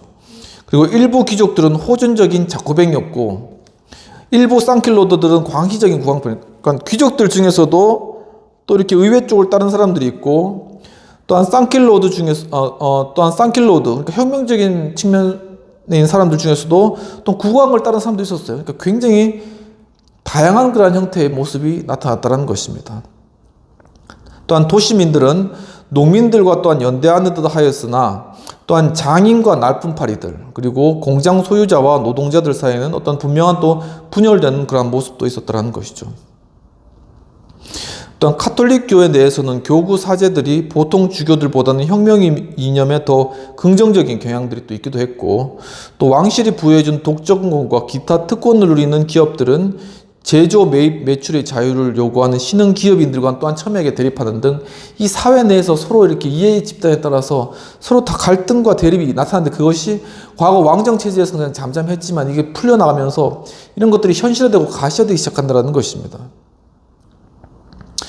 프랑스 대혁명의 진행 과정에서 가장 결정적이었던 것은 유럽 전반에 걸친 혁명 세력과 반혁명 세력 간의 적대감의 어떤 상승이었는데 혁명 정신은 프랑스 국경에 구애받지 않아 파리에서 불붙은 횃불은 벨기에, 네덜란드, 오스트리아, 폴란드, 아일랜드 등의 급진파 리더들의 가슴에 옮겨 붙었고 그러니까 혁명을 원하는 사람들이 있는 건데 지금 참고 있었거든요. 근데 그 리더들이 이러한 소식을 듣고 막 마음에 불이 붙는 겁니다. 우리도 이렇게 하자. 이렇게 된 것이죠. 프랑스 혁명파는 해외 혁명파들과 연대하였으며 프랑스 국왕파도 마찬가지였는데 양쪽 어디에도 공동 전략은 없었으며 심지어 어떤 조정조차도 없었다고 합니다. 그냥 막 서로 혁명을 하고 싶기만 한 거예요. 뒤집어 보자. 그런 마음만 있지. 그걸 어떻게 실현할 것인가. 서로 연대도 없고 서로 조정도 없고 아무것도 없다는 것이죠. 그러한 파리 혁명파들이 루이 16세를 위협하며 할수록 왕정 지지자들도 그를 지원하기 위해 앞다투었으며 반면에 외국의 리더들이 왕정을 구하기 위해 프랑스로 침공하는 것을 좀 더 깊숙이 논의할수록 대혁명은 애국적인 활동이 된다고 합니다. 그러니까 이게 한쪽으로 가면, 그러니까는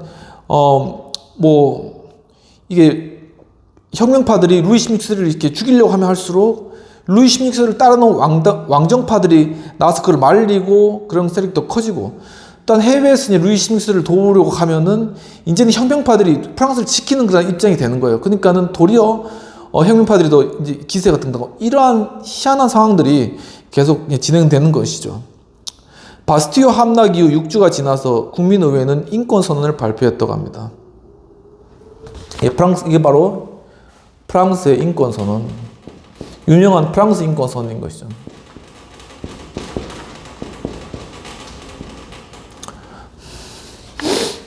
1789년 여름의 유명한 정치 봉기를 겪어가며 논의를 계속했던 국민의회는 이 선언이 충족 불가능한 기대 수준의 상승을 초래할 것이라는 반대를 묵살해버렸고 이 인권선언은 파머의 분석으로는 제1급의 위력을 가진 정치행동이다. 제1급의 위력을 가진 정치행동이다. 아주 급진적이죠. 그러면서 순식간에 자유와 평등, 박애 이런 것들 한꺼번에 이렇게 터져나온 그런 일이었다는 것입니다. 혁명에 대한 강력한 도덕적 긍정을 통해 구질서의 도덕적 기초를 부정해버렸다라고 이렇게 평가를 하고 있습니다. 그것은 대체로 한 변호사의 불평불만 리스트라고 할 수 있었던 미국의 독립선언서보다는 1776년이 버지니아 인권선언에 더 가까웠는데 인권선언은 혁명에 몇 가지 두드러진 의미를 부여하고 있다라고 이야기하고 계십니다.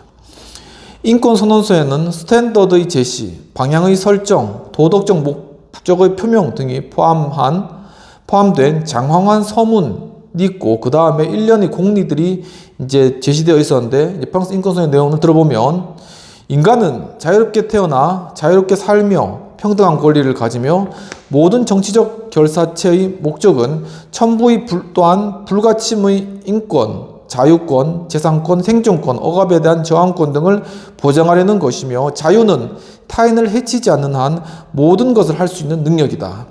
자유로운 사고와 의견 교환은 가장 소중한 인권 중의 하나이다. 법 앞에서의 모두 평등한 시민들은 모든 공직에 대해 선임과 임용의 평등한 기회를 가지며 그의 능력과 덕성, 재능 이외에 어떠한 차별 대우도 받지 않는다. 그러니까 이런 인권선언을 하기까지 얼마나 이 사람들이 이것들을 마음가운데 품었겠습니까? 이것이 맞다고 생각하고 이 쌍킬로드들이 개혁 세력들이 또 이제 루소의 이론과 또한 백과사상파들이 이런 것들이 마음가운데 다 있었다는 것이죠. 마음가운데 다 있었는데 분출만 못하고 있었다는 겁니다. 근데 이제 그 프랑스革命시작되자 이런 것들이 이제 분출되면서 이 가치들이 순식간에 이렇게 인권선언으로 들어가게 되었다라는 것이죠. 이 같은 명제들은 17세기와 18세기의 부르주아 혁명이 추구했던 최고의 가치들을 추구하고 있으나 인권선언은 이 점에 있어서 양면적이고 분열적인 면까지 지니고 있었는데, 즉 거의 모든 개인적 자유에 대한 약속은 질서 잡힌 사회의 필요에 의해 대칭되고 있었던 것이었다. 그러니까 개인적 자유를 지켜주면 지켜줄수록 또 어떤 사회적 필요에 대해서는 어떤 멀어지게 되는 것이 사실인 것이죠. 이렇게 다 대칭적인 어떤 그런 의미가 있는데, 이런 것들을 잘 조정하고 또한 그것들을 균형을 잡고 맞춰가는 그런 능력들이 필요한데, 이 프랑스 혁명 과정 가운데 이런 것들이 부족했다.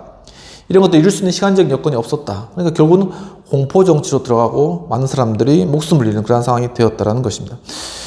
그래서 다양한 사회적 특수성은 그것들이 공동선에 이바지하는 한 가능하였고, 또 모든 주권은 명시적으로 근본적으로 국가에 귀속된다는 원칙 때문에 어떤 개인도 국가로부터 명시적으로 유출되는 권한 외에 어떤 권한도 지닐 수 없었으며, 심지어 종교에 의해서도 자신의 견해를 제한받지 않아야 한다는 원칙의 표명은 법에 의한 공공질서를 저해하지 말아야 한다는 의미를 내포하고 있었다고 이야기하고 있습니다.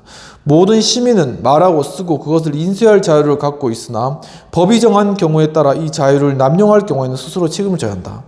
그러니까 자유를 보장하기 위해서 이것을 하나의 어떤 사회적 공공질서에 부합되도록 하는 그런 부분들, 그렇기 때문에 다른 사람의 자유를 침해하지 않고 자신의 자유를 보장한 이러한 것들을 우리가 이상적으로는 알지만 실제적으로 그것들을 사회의 어떤 시스템 속에서 실현하는 것은 상당히 많은 노력이 필요하다라는 것인데, 이러한 상황들이 초기 혁명 과정 가운데서는 실제로 이러한 것들을 제시하게 됐지만은 그 부딪히는 양쪽의 어떤 그런 성격들로 인해서 이 혁명이란 인권선언을 발표하고 난 이후에 프랑스의 그러한 혁명 세력들이 이러한 인권선언에 담고 있는 그러한 어떤 서로 간의 어떤 대칭, 그리고 서로 간의 어떤 모순, 서로 간의 이러한 부분들을 고스란히 자신들이 떠안아야 되는 그러한 위치에 처하게 된다는 것입니다.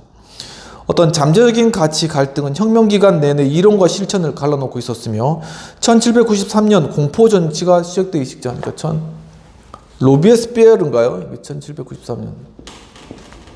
공포정치로 서로 막 죽이는 겁니다, 이제 서로. 그 직전에 작성된 새로운 인권선언의 초안은 뭐냐면은 이렇게 되어 있습니다. 인민의 주권을 침해한 기는 즉각적으로 자유민들에 처형된다. 그러니까 이렇게 할 수밖에 없는 거예요. 이런 극단적인 조항을 넣는 겁니다. 그러니까 이 사회 시스템을 자유가 보장된 가운데 이 시스템을 유지해 가기 위해서는 바로 이 법에 따라 행하지 않은 사람은 처형할 어떤 그런 굉장히 무서운 그러한 형벌제도를 앞에 갖다 놔야지 이제 사회 시스템이 유지될 수 있었다는 것이죠. 예전에는 왕이었기 때문에 왕 앞에서 뭐 찌끄러지처럼 이야기하거나 아니면 제대로 못하면은 그냥 왕의 말에 따라서 처형되는 거잖아요. 그리고 왕이라는 것도 조정이에요. 근데 이제 조정 잔치 자체가 이제 없어졌기 때문에 이런 것들을 법에 따라서 해야 되는데, 그럼 그 법을 실행하거나 적용할 수 있는 그런 사람들은 제대로 인식하고 있느냐? 그것도 아니고. 그러니까 그런 사회 자체가 굉장히 힘들었다는 것이죠. 그러면서 이렇게 이러한 조항들을 두므로써 개인과 사회 사이에 첨예한 구분을 두었다는 거예요. 개인적으로는 자유를 주지만 이 사회적으로는 굉장히 억압, 굉장히 어떤 무서운 공포적인 그런 정치 이 사회로 들어가게 된다라는 것입니다. 생쥐스트는 이 이율 배반성을 간명하게 요약하여 자유는 법에 복종하는 사람에겐 전혀 무서운 것이 아니다 라고 그렇게 이야기를 했다고 합니다. 그러한 조건만 없었던들 이 두 번째 인권선언은 첫 번째 것보다 훨씬 평등주의적인 문서가 되었을 것이고 인민의 사회 경제적 욕구를 충족시켜 주어야 한다는 국가의 의무를 보다 강조하고 있는 점도 높이 살만하다라고 이야기를 하고 있는 것이죠. 단체상권은 두 인권선언의 공이 기본적으로 보장되고 있는 것이었다라고 얘기하고 있습니다.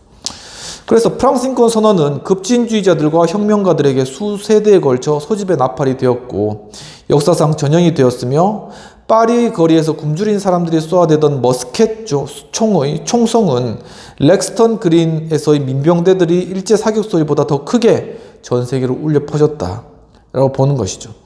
그러나 불행하게도 한나 아렌트에 따르면 재난으로 끝나고만 프랑스 대혁명은 세계사에 큰 획을 그었던 반면 대성공이었던 미국의 독립혁명은 단지 국지적 중요성만을 지닌 사태로 남고 말았다고 그렇게 이야기를 했다고 합니다. 만약 프랑스 대혁명이 모든 시대와 국가의 리더들에게 고귀한 자유와 평등의 개념을 남겨주었다면 그것은 또한 그러한 가치들 간의 갈등이라는 유해한 유산도 남겨준 것이죠.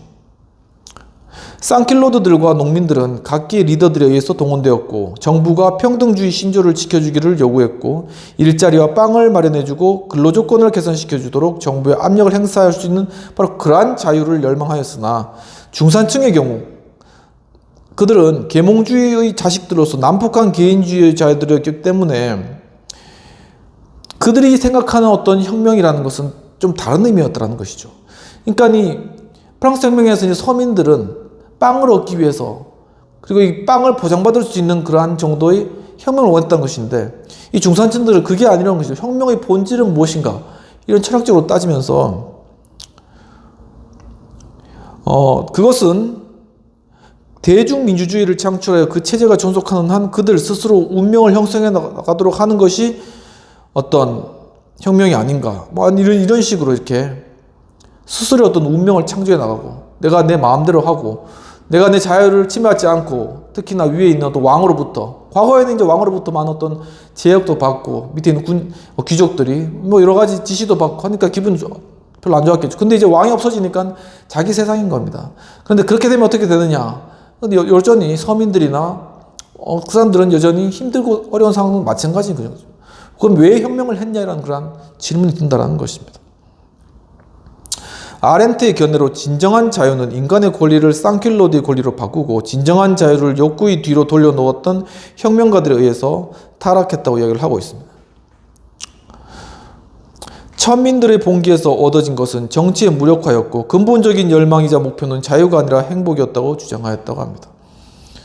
사회혁명에 대한 이러한 환멸은 날카로운 비판을 받아왔고 그때 모색된 것은 절망으로부터의 자립과 해방이었으며 혁명가들이 빈곤층과 그들의 문제에 급급했던 것은 타락이었다고 하더라도 춥고 배고픈 이들에게 달리 무엇이 더 중요했던 것인가? 라는 그런 질문을 제기하고 있는 것이죠.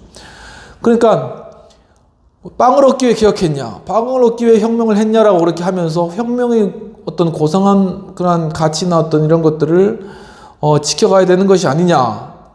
라고 이야기하는 것은 당장 먹을 게 없고 빵이 부족한 사람들에게서는 전혀 말도 안 되는 이야기라는 것입니다. 그들에게는 저거 혁명과 그것을 통하여 얻는 자유라는 것은 결국은 자신의 자식에게 자신의 집에 빵을 갖다 주는 그런 것들이 그들이 원하는 그런 모습이었다는 것입니다. 그러니까 그러한 차원에서 혁명을 생각해야 된다라는 그런 얘기를 하고 계신 것이죠. 결국 참여적인 민주주의의 창조야말로 자유의 궁극적인 정의가 아닌가. 그렇죠. 모든 사람이 참여하고 또한 그것을 통하여서 정말 빵을 얻고 이런 부분들이 자유의 어떤 자유가 추구하는 그런 궁극적인 그런 정의가 아닌가라는 것입니다. 아니면은 어떤 궁극적 목표에 대한 수단인가? 그러니까 결국 이제 빵을 주는 것도 빵을 먹이는 것도 그래서 그것을 위해 자유를 주는 것도 결국 궁극적인 어떤 하나의 이상 어떤 공화정 민주주의 자유와 평등 이러한 것들을 실현하기 위한 하나의 수단인 것은 아닌가? 뭐 이런 질문들을 이제 약간 정치 철학적인 질문들을 던지고 계십니다. 굉장히 좀 생각을 많이 해봐야 될 그런 측면이고요. 그래서 결국 아렌트는 혁명의 딜레마를 극적으로 제시하였는데 혁명 과정에서 실제적인 수단, 제도적 구조적 요인과 궁극적 목표를 구분하기는 어렵다는 것이죠. 그럼 결국 이게 딜레마라는 것입니다. 딜레마.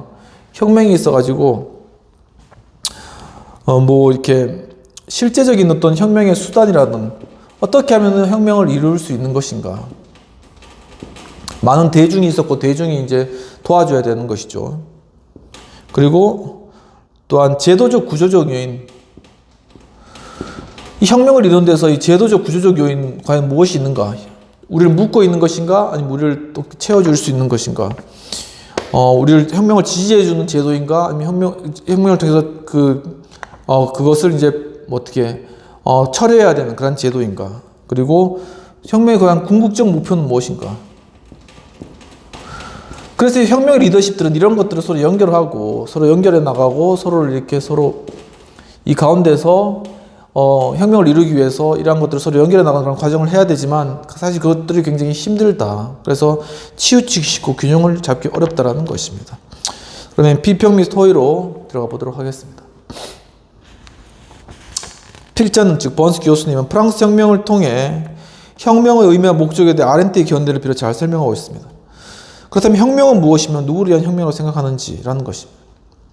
그렇죠. 혁명은 어떻게 보면은 프랑스 혁명도 어떤 상류층과 지식층에서 시작했다고 볼 수 있습니다. 하지만 이제 그것이 당장 먹을 것이 없는 그런 프랑스 상황 가운데서 베르사유 궁전에서 이렇게 막 호의 낙낙한 그런 루이 16세와 마리 앙뚜아네트 이런 걸 보고 분노한 어떤 그런 민중들이 거기에 합세해가지고 이 혁명 자체를 완전히 진짜 혁명답게 만든 것이죠. 프랑스를 뒤집어 놓은 것이죠.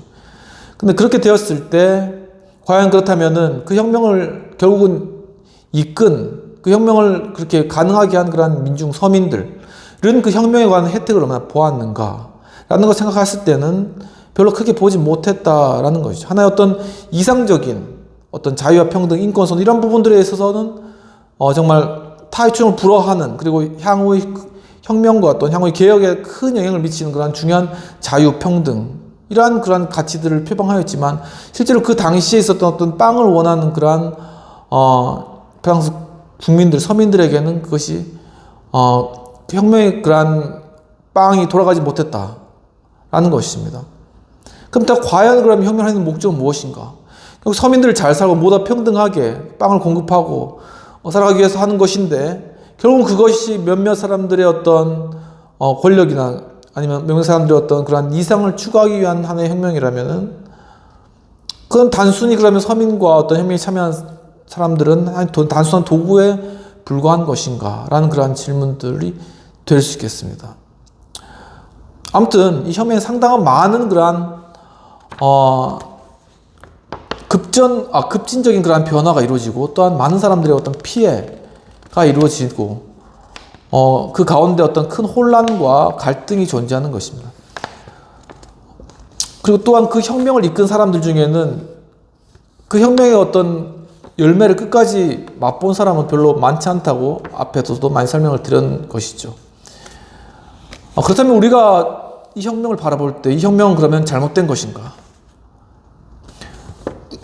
또 그렇게만도 말할 수 없는 것은 이 사회가 완전히 부조리하게 그리고 불이하게 되어 있다면은 이 사회를 바꾸는 것이 정의의 관점에서 더 맞는 것이죠. 근데 그렇게 되기까지 수많은 그런 희생이 필요하기 때문에 그게 다다르지 않도록 중간중간에 이 개혁 리더십들이 점진적 개혁 과정들을 때를 놓치지 않고 계속해 나가는 과정들이 필요하다라는 것입니다. 그렇다면 과연 우리 사회 가운데 이러한 개혁 리더십들이 이러한 변화들을 이루어가고 사람들과 마음에 공감해 나가며 지금 또 많은 경제적인 어떤 그러한 여러 위기 가운데서 정말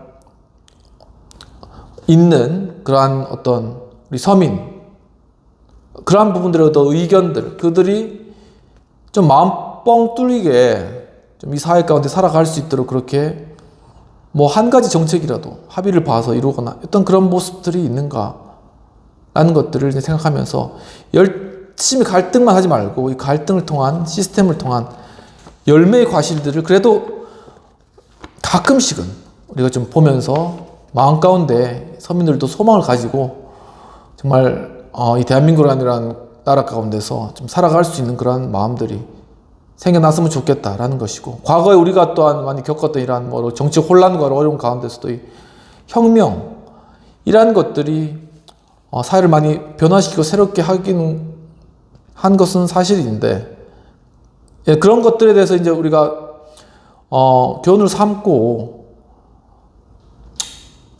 그러한 것들이 이제는 또 많은 사람들의 희생으로 이어지지 않도록 지금 우리의 그러한 현실들을 되돌아볼 그러한 필요성이 프랑스 혁명을 통해서 좀 생겨난다라는 그러한 부분들을 좀 생각하게 되는 것 같습니다. 예, 좀 장시간이었는데 또 오늘 또 약간 프랑스 혁명 이야기가 나오니까 약간 흥분했던 것 같은데, 그런 것도 좀 이해해 주시고, 그리고 또 이러한 부분들, 또 다음 시간에 혁명의 그 뒷부분 마지막 정리한 부분들을 또한 다루고, 또 그 다음 리더십으로 또한 넘어가도록 해보겠습니다. 시청해 주셔서 감사드리고, 또 한 주간도 예사롭게 8월 마지막 남은 며칠 잘 보내시고, 9월달 또 힘있게, 또 가을, 또 추석도 이제 명절 얼마 남지 않았는데, 또 추석에 함께 또 이렇게 즐겁게 지낼 것들을 또 생각하며 즐겁게 또 다음 한 주도 생활해 나가셨으면 좋겠습니다. 그렇게 기원 드립니다. 감사합니다.